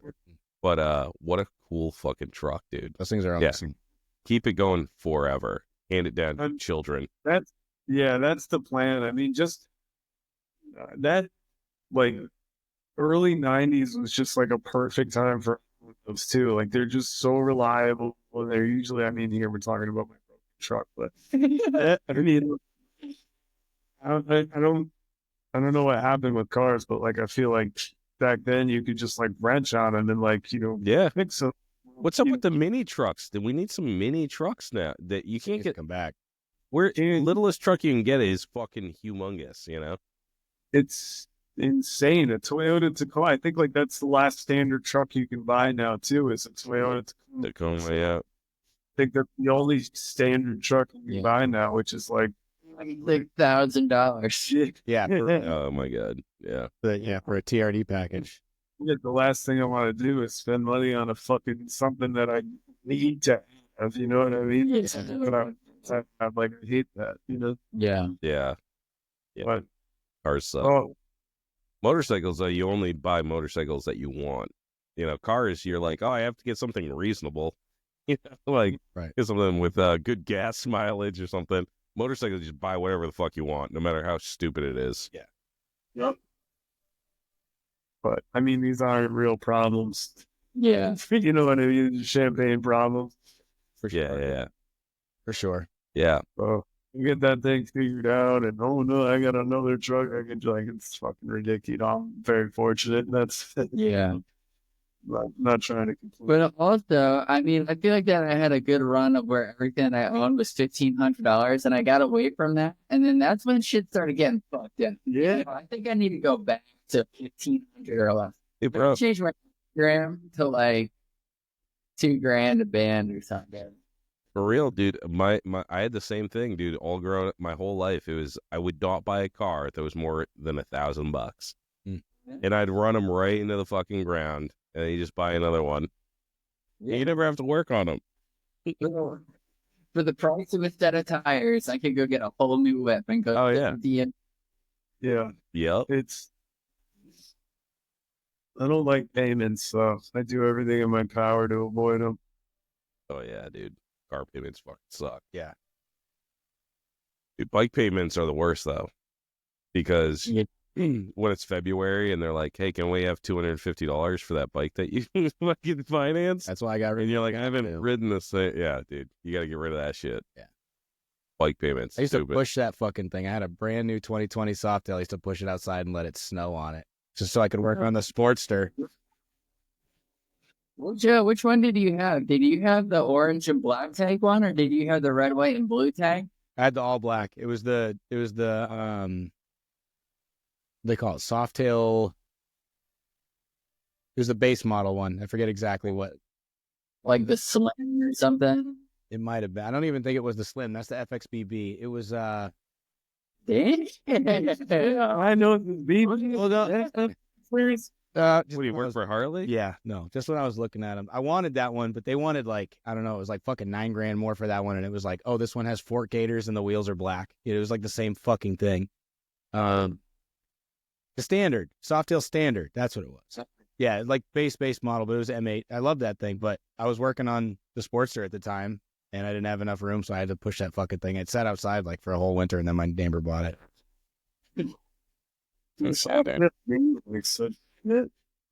No, the new ones. New ones? The new ones. Oh, bad. new ones are sick, I guess. Yeah. The old sales, Yeah. had a fat boy. I made a mistake of financing a motorcycle Oh yeah. when I was young. Oh yeah. We bought Softails, right? Yeah. Softail. I still have a soft tail. Yeah. I was shit. Totally. Yeah. I'm keeping it. 99, baby. Yeah, that thing's sick. First year Twinkie. Oh, it's an Evo. Here's Yeah. an Evo, yeah. 99 they had the Dyna and the fucking Road King were the first Twinkie. The touring first. No shit, yeah. Big dogs. Hey, you guys might not know this. We already did the intro, but if you don't make the final 6-pack, you got a show to debut your bike at our show. Oh, The Lowlife show. Yeah, dude, we're doing it. All right, we already said this in the intro, but we're going to do it again. May 17th, the Revolver show. Guess where it's at? Harley Davidson, baby. Really? Manchester, The Harley other Davidson. shit, baby. Yeah. Yeah, we're partnering with them. It's going to be fucking sick. Yeah, I'll bring up my 70, even if I do make it. Oh, yeah. Yeah, Cool. and we're doing a free swap meet in February, same place. Yeah. Oh, Free okay. swap meet. So if you need some fucking pots, dude, for your Built Wells People's Champ build, February 15th, the Lowlife Snow Life swap meet, and it's going to be completely free. Yeah. Okay. Yeah. Parts, Yeah. shit. Oh yeah. Yeah, He's Yeah. gonna drive everybody's broken bikes home in the box truck. It's gonna be fucking perfect. Exactly. You get delivery with the swap meet. Hell yeah. Yeah. yeah. Yeah, so hopefully that'll be cool. We're just going to try and get everybody to come out and put a fucking tarp down and put your parts down and just chill. You know what I mean? It was Harley's idea. They were like, why don't you guys do something in the middle of winter too? We were like, all right, we'll do a fucking swap meet. Yeah, I was like, actually, that you guys are smart. Yeah. I'm gonna show up and get everybody all fucked up. I'm gonna be like, show me all of your FX BBs. I want to see them in all the colors. Do it. They probably won't even be moved in by then. They're doing a whole new building in the other part of town. They're right in Hooksett now. It's like a fucking huge place. Yeah, they Yeah, put out an it's- old movie theater. Yeah, it's going to be humongous. How close is that to the airport? Dude, it's 4 Or- exits. yeah, really Oh. close to the airport. Yeah, basically the other side of Manchester. Got it. Yeah. Yeah. Not No. fly in. I just know where the airport. Yeah, I was like, you're in Connecticut. Yeah. You ain't that bougie, right? No, fuck no. Yeah. That'd be something. Does Connecticut have an airport? No, they don't. Brakes in my truck felt like I was re-entering. Oxford's got a new, yeah, Hartford BDL. They have an airport? Okay. BDL, it's like, it's an awesome place to fly out of. Like, it's super, super small airport. And then, like, they just started doing flights out of New Haven at this, like, real small run. I actually visited, I flew out of there, visited John,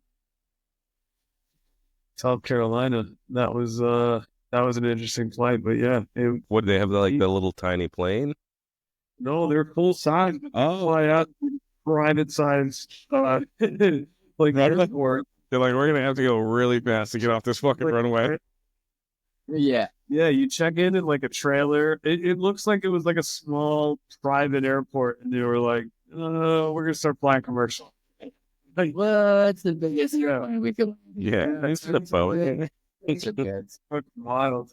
No shit. I'm talking shit like like fucking Manchester Airport, something to Yeah. be fucking writing home about. But It's like a fucking gas station with a Yeah. runway.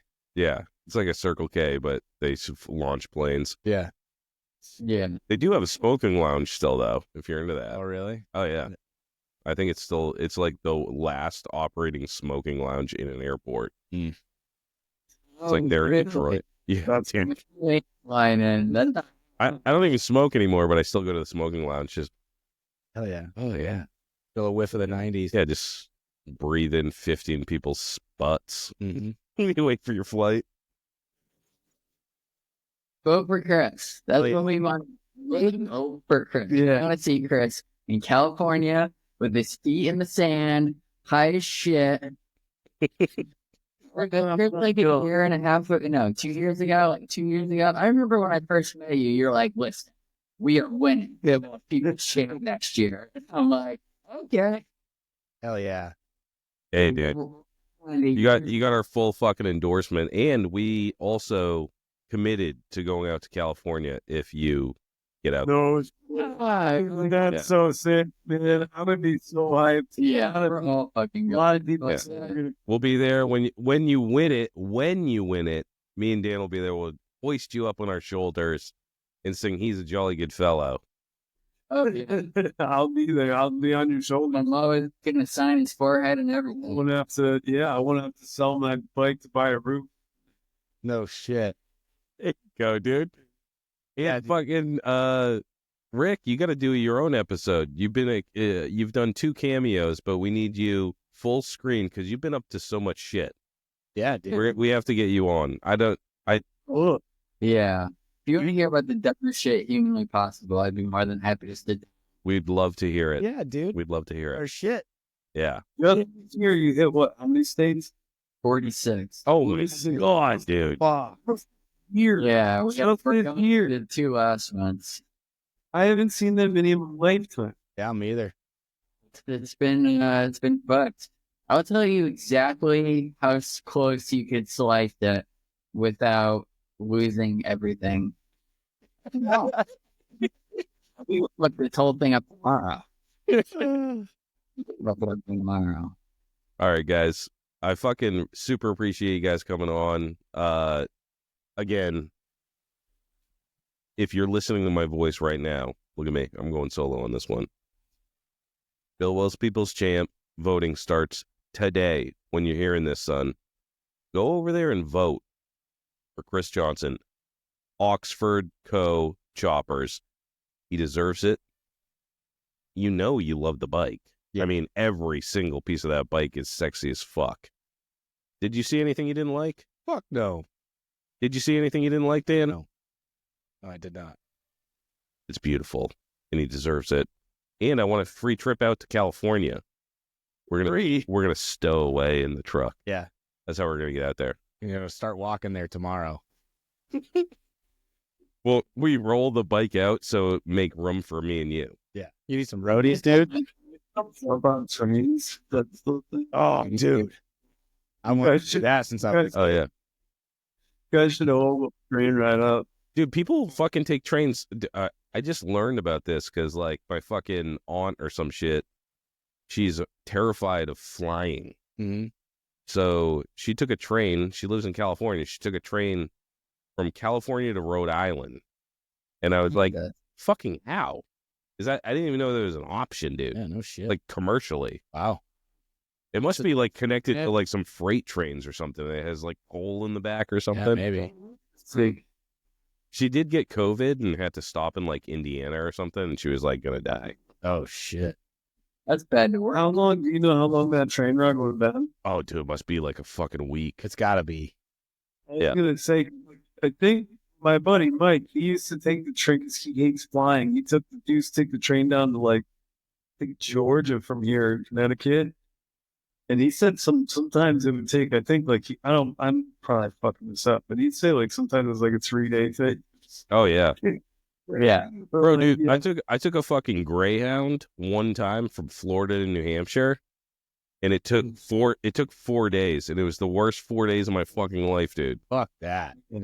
Yeah. You like fall asleep, they stop and they're like, hey, get your bags. We're changing buses. Yeah. And the lowest form of human life are on these fucking trains. I didn't know they had a train that went all the way down there, but trains are actually nice. Like, I used to do New Hampshire to New York on a train. Mm-hmm. Way better than a fucking flight. For the driving, Yeah. like for us, we're real quick down to New York City on a train. Yeah. So like it's like a no-brainer. You like just cut way right down there. You're at Grand Central like an hour. Yeah. If you're fucking hobo style, like out in the Midwest or something, like I can't imagine that they're making any money on a train ride with like, how many passengers are on that fucking I shit? know. I just want to hop the trains. I just want to hobo it. That sounds fucking. I do some hobo shit. I've wanted to do Dude. this forever.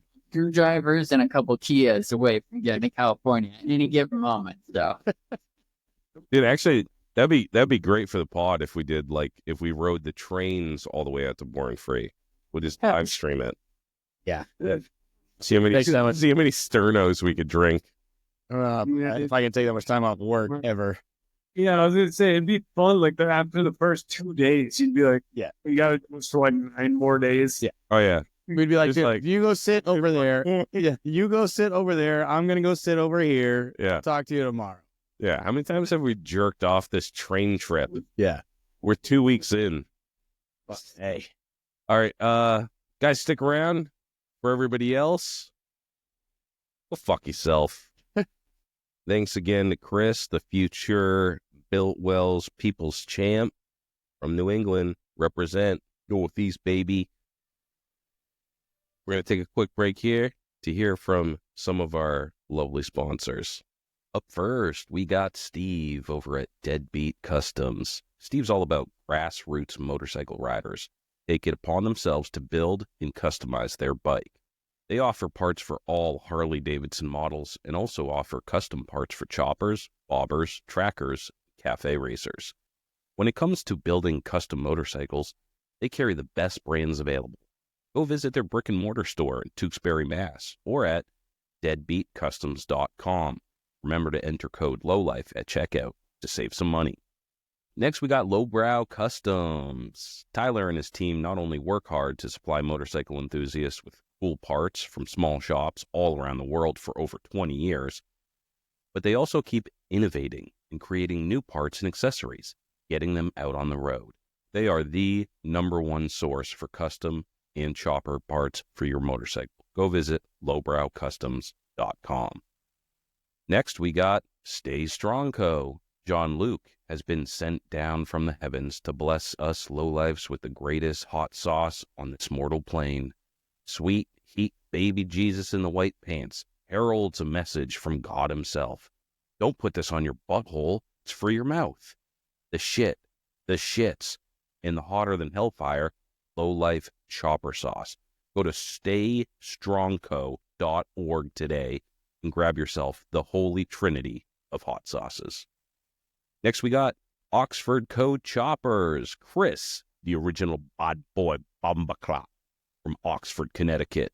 Frame restoration and repair, handlebars and hardtails, hard parts for hard men.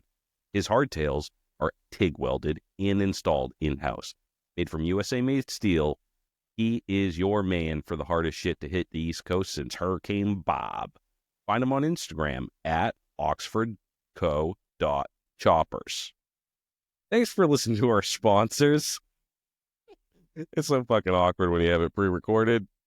Now is the time, which I know you all need. Buddy check.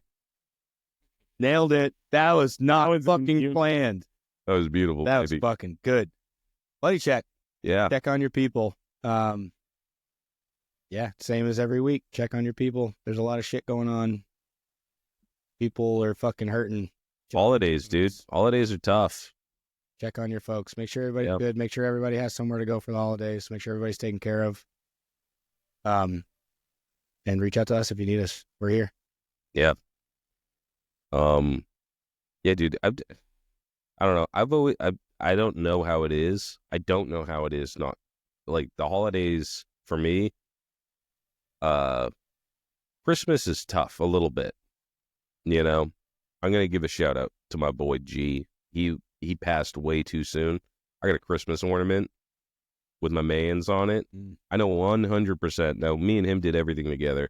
I know 100% he would be a chopper dude if he was still alive today. But it's a time for remembrance too. You know, people that pass, you know, it's sad, you miss them, but you remember them. It makes you feel better. But if you're lonely during the holidays or whatever, you need someone that, I've been there too. I've spent fucking Christmas in a bar, dude. It's fucking sad, but it's kind of cool too.